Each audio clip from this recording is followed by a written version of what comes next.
Hey guys, Danny Johnson here. Today we're going to be doing the rear brakes on the Ford Edge. Check the video description for the front brakes. And please refer to your own operator's manual for repairs. I might miss something or interpret it differently, so this is just how I have done this repair. And remember, these brakes may be very hot when you're working on them.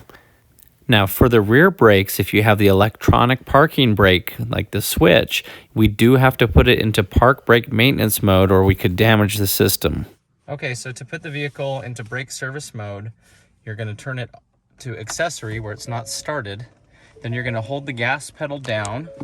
Then you're going to push the parking brake down to release it. Then you're going to push this button on and off. It'll say parking brake maintenance mode. Okay, so we're in parking brake maintenance mode. So keep in mind, we're only putting it in this maintenance mode as we're working on it. Your rear parking brake may not work when it's in this mode because it's taking the pressure off of the brakes. Now the vehicle should still be in park, but we want to chock the wheels on front and back so it doesn't roll. And we're going to come over here and lift with our jack and put a jack stand here to make sure that it's good and solid. So give the car a little shake to make sure it's good. Now breaking the lug nuts loose, what you'd notice is that the wheel will spin because we don't have the parking brake. So it's a good idea to break these lug nuts loose while there's still a little bit of weight on the ground there. If you do have an impact, then that makes it a little easier. You can just zip these off without having to worry about the wheel moving as much. So we'll go ahead and remove the wheel and get it out of the way.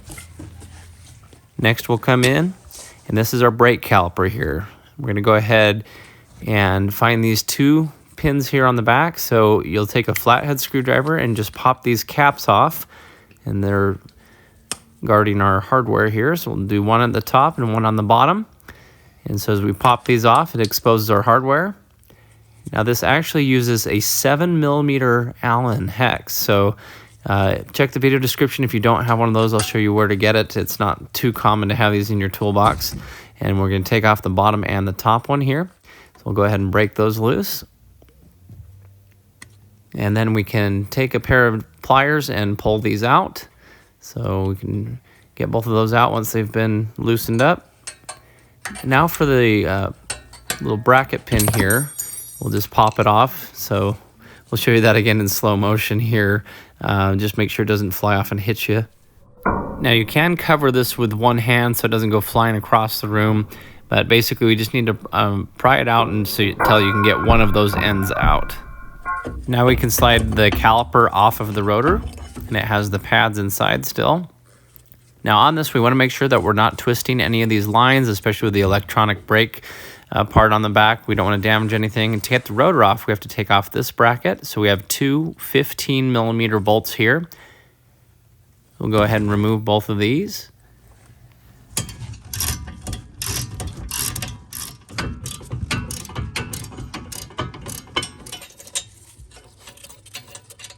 And now we can just get this hardware off and remove the bracket.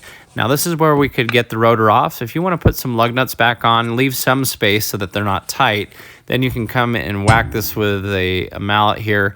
We are reusing these rotors, so I'm not taking them off all the way, and they can be kind of stubborn on there, so some liquid wrench or something near the lug nut holes can help. But when you're done, you'll bring your bracket back in and just line it up with your hardware.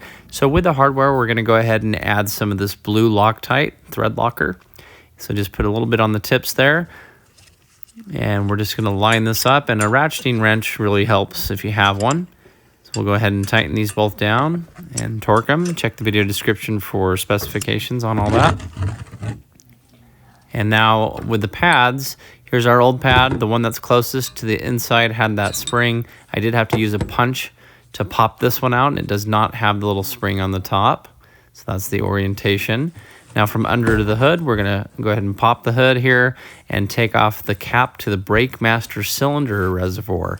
So make sure that this comes off because you cannot compress the brakes back up through without this cap off, or at least you could even damage the system if you didn't. So our brake kit here comes with this special one that fits in on this for the brake caliper. And so you'll notice those two nubs got to line up to those two cutouts. And this is how this tool is set up. And check the video description. I'll show you where you can purchase this brake compressor kit. Also another video on how to use it. So see that in the video description. Sometimes you have to twist this as it goes in, and sometimes it compresses just fine. So this one did compress just fine. You can even use needle nose pliers to twist it if you need to, where those nubs are going in. But we went ahead and tightened this down, and it pushed that piston back in. So now we'll be able to fit our new brake pads in there. So we gave this a nice twist to make the room. In our case, where we're doing the same rotors and just doing pads, we really didn't even need this to go too far in. But we went ahead and tightened it down and did compress that piston back in. Now we can just loosen the tool since that's been compressed in, and remove the tool out of the way. And that's nice and flush for us.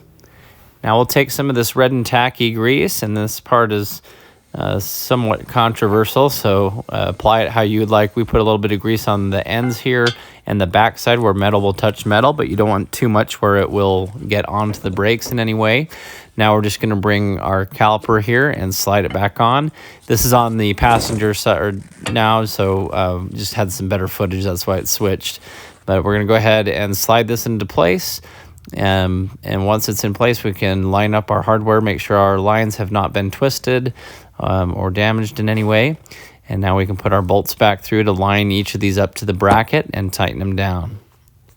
And so once it's all in here, just take a look at these calipers and pads and just make sure that everything is in place the proper way. Here's our bolts. We have some Loctite, some thread locker on there that we're going to line these up and tighten them down. So we're going to go ahead and tighten these down. So again, this is our 7mm Allen, and for the front, it's an 11mm. So you can think 7-11 are the two sizes that you'll need. And check the video description. I have a playlist and other videos for that too. Okay, now we can add our caps back in. They just press in at the top and on the bottom. Now we'll bring our pin back in here.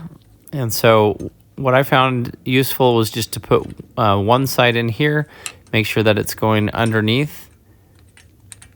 Just put the other one in there and then just push it in.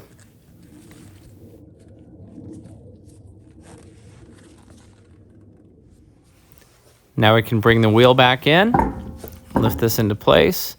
I like to put one lug nut on almost all the way, and that way it holds the wheel for you. And then we can go ahead and put the rest of the lug nuts on. And remember, if you try to torque this down, it's just going to spin the wheel, especially since the parking brake is still in service mode. So we're going to lower the vehicle until that tire is just barely touching the ground, enough that it wouldn't move. So we slightly lifted our jack to get the jack stand out and came down just enough to get some pressure on that tire, but not a lot.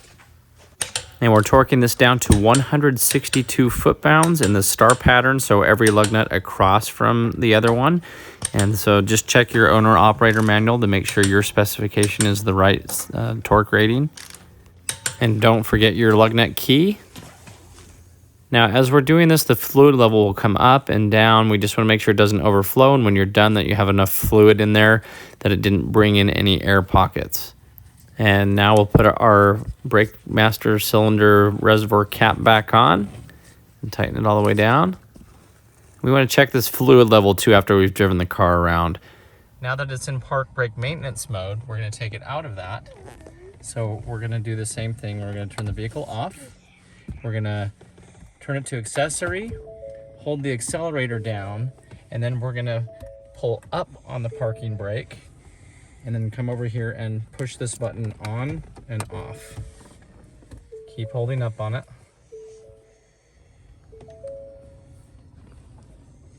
You'll hear the parking brake go on, and now on the dash it says parking brake applied, and so it's good. Now as you cycle the parking brake, you'll hear it turn off and say released, and turn it on, it'll say applied.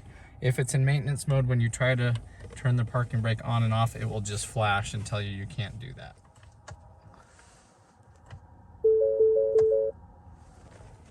if it's still in the maintenance mode. Okay, now we can go ahead and remove our wheel chocks on each side, make sure the vehicle doesn't roll away, and pump the brakes until they firm up, and then start the vehicle, and then do the same thing. Watch that brake fluid level to make sure it doesn't go too low, and check the video description. I also have a video on the front brakes, their full step-by-step replacement here, and just be safe. I'd recommend doing the fronts and then drive the car and test it, and then do the backs separately so you don't have any brake failures. So anyway, thanks for watching. Put in the comments any questions that you might have, and if you're new to the channel, feel free to subscribe. Thanks, guys.